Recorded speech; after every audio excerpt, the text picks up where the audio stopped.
It's currently raining, but you can see the shelf is gone. It's clean. No, it's not clean, pero wala na yung mga gamit dyan. And, asan siya? Ah, ito pala siya. Ayun nandun ay kalat. So, since hindi pa talaga tayo officially nag-aayos ng kwarto and stuff. Sinimulan ko lang siya.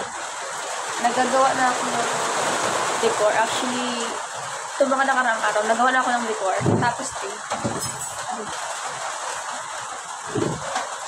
I made a cat.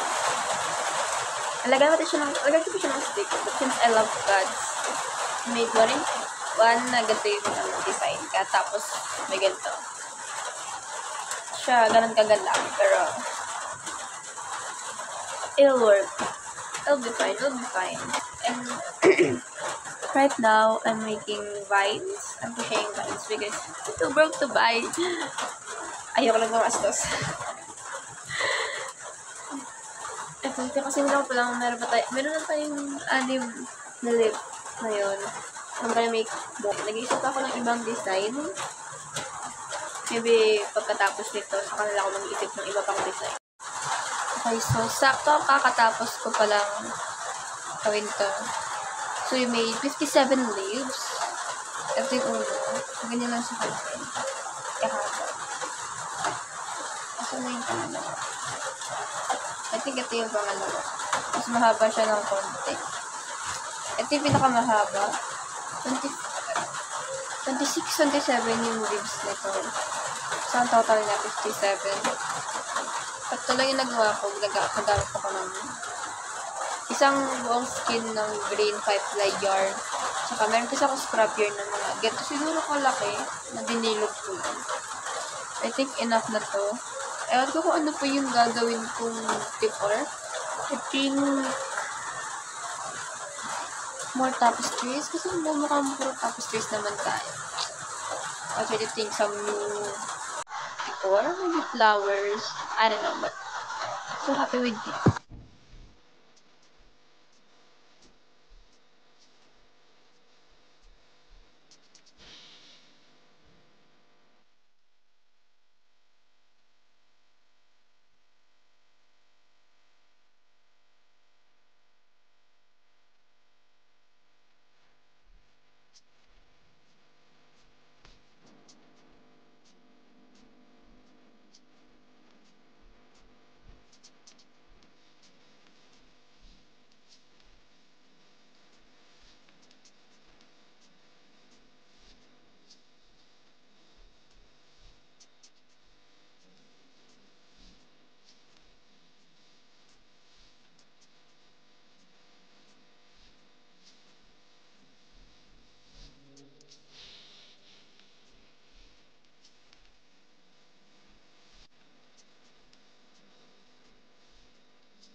Okay, I'm going to balik. May pintura na tayo. Of course, it's pink. And let's start maglipot.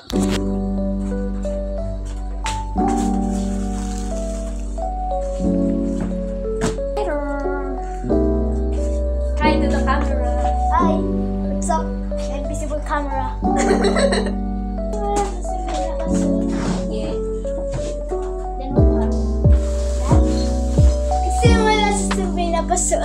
Sulit ang mapapansin sa'yo. Umabot sa balit na ng mga mensahe. Kilig na kilig ako. Kamusta ka na? Hello, magandang umaga. Kaya pala. Huwag ka masyadong mapupuyat pa. Ayun po na. Takot na ka. Well, remove some stuff here. Ay, konti na lang. Tanggalin yung mga nandyan. Yun nandun. Yung nasa likod ng door ko. Ayan na lang. Konti pa. Currently set ng ating kwarto. Magulo pa siya. Magsimula pala magpintura later.